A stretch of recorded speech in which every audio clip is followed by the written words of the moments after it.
At this point, our content library object should be fully updated. There are two important points to note here. First, in a real-life scenario, we wouldn't be hard-coding this data into our object. As you build and map your object, think about the actual source of your data so you can map each field appropriately. The second point is that the data you send is only useful if it's connected to elements on the site.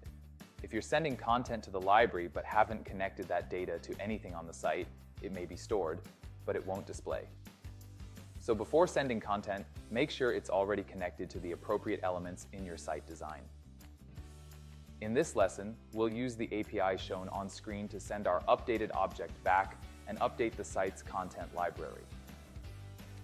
This in turn will also update the content displayed on the site. Back in Postman, you'll see that my request is already set up. The API call is a post request, and I have input the request body with all the data. A successful request will return a 204, no content, response. Although there is no response body, this indicates that the request we sent over was successful and the content was processed.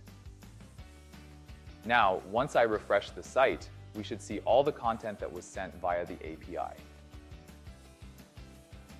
You'll notice that the site still has all the colors and settings from the original template, so we'll need to make a few design edits in the editor to match the brand and content we just uploaded.